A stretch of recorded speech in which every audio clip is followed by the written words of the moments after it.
Oh, it looks like a demo event. Ducatis. There's a scrambler. Ooh, that's a powerful one right there.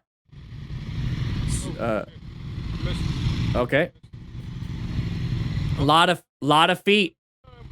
A lot of feet touching the ground. Practice your tight turns. Oh no.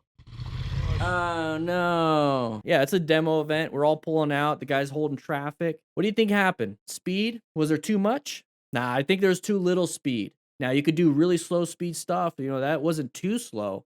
So what could have been the problem? Positioning? Maybe get that butt off a little bit more. Maybe get some good handlebar turn, head look, some friction zone, some throttle control.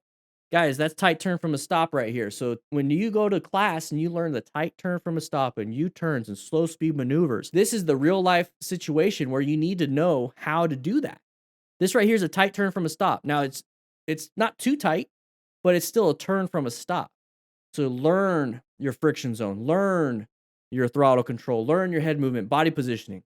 So I think too little speed for his skill. Yeah. I think positioning, I think he was fine, just didn't work on it too well. I don't think ego is a part of it. I think he really wanted to buy a Ducati and wanted to play with it. Yeah, bike died. Look at this. You can tell they're newer and nervous because they keep putting their foot down. You need to learn that movement speed, the throttle control, friction zone, so you can keep your feet on the pegs.